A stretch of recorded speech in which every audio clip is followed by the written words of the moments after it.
In 1965, in a factory in the English Midlands, there was a motorcycle sitting on a stand that was ready to go on sale.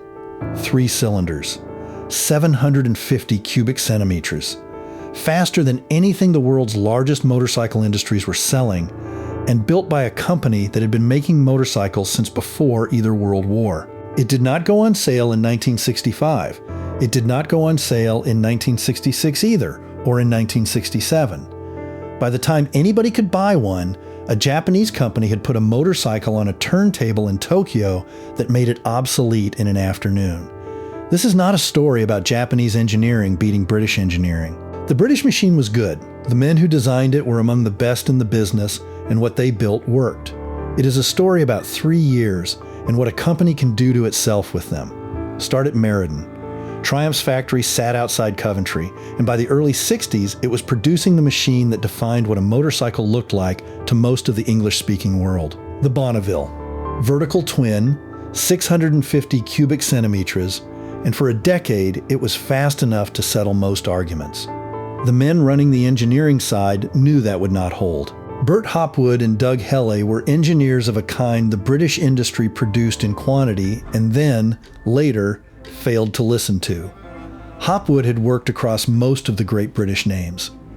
Helle was the man you gave a problem to when the problem was serious. Working with Jack Wicks in 1963, they started on the answer to a question nobody at the top of the company had asked yet. What comes after the twin? Their answer was to add a cylinder.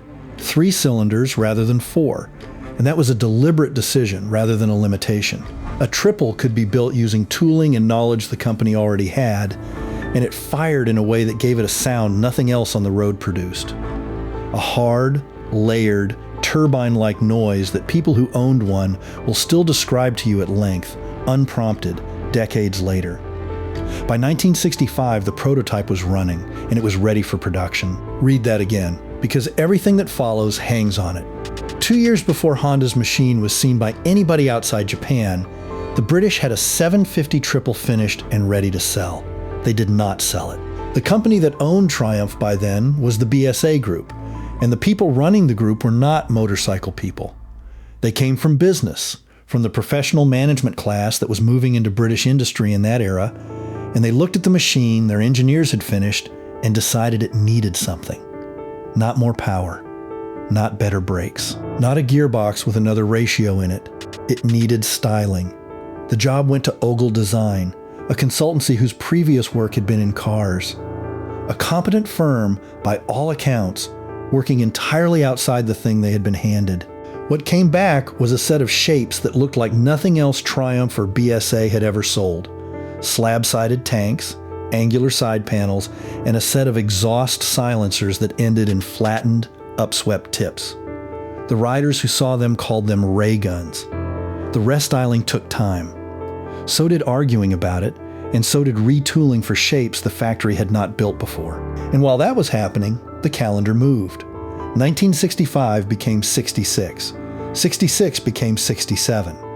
Here is the part that turns a delay into something worse. Management had heard the rumors. Word was going around the industry that Honda was building something big, a 750, a 4. It was not a secret, and it was not a surprise, and the response to hearing that a competitor is coming for your market was to spend a further period of time on the appearance of the machine that was supposed to meet them. The Trident and its BSA badge twin, the Rocket 3, were shown to the press and public in 1968. That pairing deserves its own moment, because it tells you what kind of company this had become. The group owned both marcas, and rather than put one motorcycle into the market under one name, it put out 2. Same engine, but genuinely different machines. The Triumph carried its cylinders upright in a frame built the old way, lugged and brazed. The BSA had its engine tilted forward by 15 degrees in a fully welded frame, with its own tank and its own panels. 2 sets of tooling. 2 sets of parts. 2 dealer networks arguing with each other over the same customer, funded out of the same account, at a company that did not have money to spare. And all of it because the 2 brands inside the group would not be seen selling the same thing. The engineering department, which had been told there was no time to fix the brakes, found there was time for that, They were good motorcycles. Fast, tough, and they sounded like nothing else. They were also 5 years old as a design, wearing a suit chosen by people who had never ridden. On the 28th of October, 1968, at the Tokyo Motor Show, Honda put the CB750 on a turntable under floodlights, with a second engine mounted on a stand beside it so people could look at what was inside. The specification is worth going through slowly, because this is the moment. 4 cylinders instead of 3. A single overhead camshaft. 5 speeds in the gearbox where the British Triple had 4. An engine that did not leak oil, not leaked less, did not leak, which in 1968 was close to a magic trick to anyone who had owned a British machine. An electric starter, so you pressed a button instead of jumping on a lever. And a disc brake on the front wheel. The Trident and the Rocket 3 had drums. Drum front, drum rear, on a motorcycle capable of 120 miles an hour. If you have only ever ridden modern machines, it is difficult to convey what that difference feels like. A drum brake at speed does not fail dramatically. It just gets progressively less interested. It heats up, it fades, and the lever comes further and further back towards the bar while the motorcycle continues doing what it was already doing. The disc did not do that. So the customer walked into a showroom in 1969 and had a choice. He could have the British Triple, which was fast, sounded extraordinary, had drum brakes, a kickstarter, and a tank shape a lot of people did not like. Or he could have the Honda, which was faster, had a disc, started on a button, kept its oil inside, and cost about the same. Most of them bought the Honda. If this is the kind of story you want more of, subscribing helps more than it looks like it does. There is a version of this story where the British simply lost to better engineering, and it is worth being clear that this is not that version. Doug Helle and Bert Hopwood did their job, and there is a race result that proves it beyond arguing.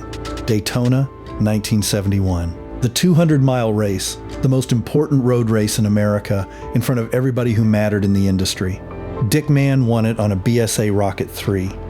Gene Romero came second on a Triumph Trident. Don Imday came third on another Rocket 3. The British Triple took the entire podium. And there is a detail inside that result which is almost too neat to be true. The year before, in 1970, Dick Mann had won the same race on a Honda CB750. The same rider, back to back, on both sides of this story.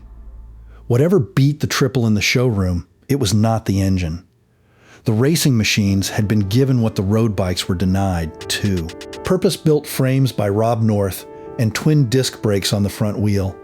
Twin discs on the race bikes, while the motorcycle in the dealership with the same engine was still stopping on drums. The design was not the failure. What failed was the 3 years. Put the timeline next to itself, and it becomes almost unbearable to look at. In 1965, the British had a production-ready 750 Triple and no competition in that class anywhere in the world. Honda's 4 did not exist as a product.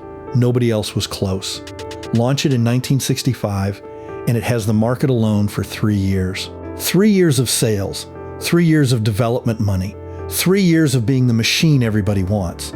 And by the time the Honda arrives, the Triple is on its second generation, with the brakes and the starter it was always going to need. Instead, it launched into the same season as the CB750, and every single one of its weaknesses was standing next to a machine that did not have them. And the reason was that a group of managers looked at a finished motorcycle and decided the most urgent thing about it was how it looked. The company did try to fix it, eventually. The Trident got a front disc. Then it got an electric starter and a left foot gear change, arriving as the T160 in 1975.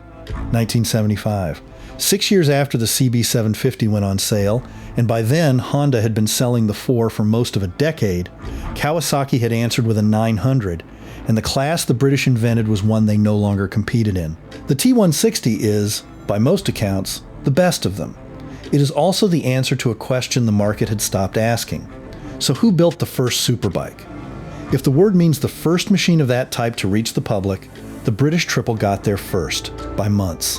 If it means the machine that defined what a Superbike was, the combination of performance, 4 cylinders, a disc, an electric start, and an engine you did not have to fight, then it is the Honda, and it is not close. But the more useful answer is the third one. The first Superbike was designed at Meriden in 1963, finished in 1965, and spent 3 years in a styling studio while the men who owned it decided what it should look like. By the time it came out, someone else's name was on the idea. Every part of that machine that lost the argument, the drums, the kickstarter, the 4-speed box, was fixable, and the company knew how to fix all of it. What could not be fixed was the calendar. The engineers had handed their management 3 years of clear air. They spent it on tank panels,